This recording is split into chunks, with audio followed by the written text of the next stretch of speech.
ابن مسعود رضی اللہ عنہ نے بیان کیا کہ میں نبی کریم صلی اللہ علیہ وسلم کے ساتھ مدینے کے ایک کھیت میں تھا۔ حضرت صلی اللہ علیہ وسلم کھجور کی ایک شاخ پر ٹیک لگائے ہوئے تھے۔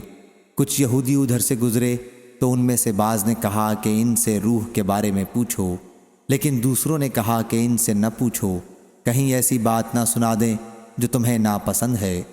آخر آپ صلی اللہ علیہ وسلم کے پاس وہ لوگ آئے اور کہا، ابو القاسم صلی اللہ علیہ وسلم، روح کے بارے میں ہمیں بتائیے۔ پھر حضرت صلی اللہ علیہ وسلم تھوڑی دیر کھڑے دیکھتے رہے۔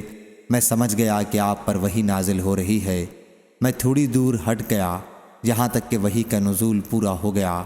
پھر آپ صلی اللہ علیہ وسلم نے یہ آیت پڑھی، اور آپ صلی اللہ علیہ وسلم سے روح کے بارے میں پوچھتے ہیں، کہیے کہ روح میرے رب کے حکم میں سے ہے۔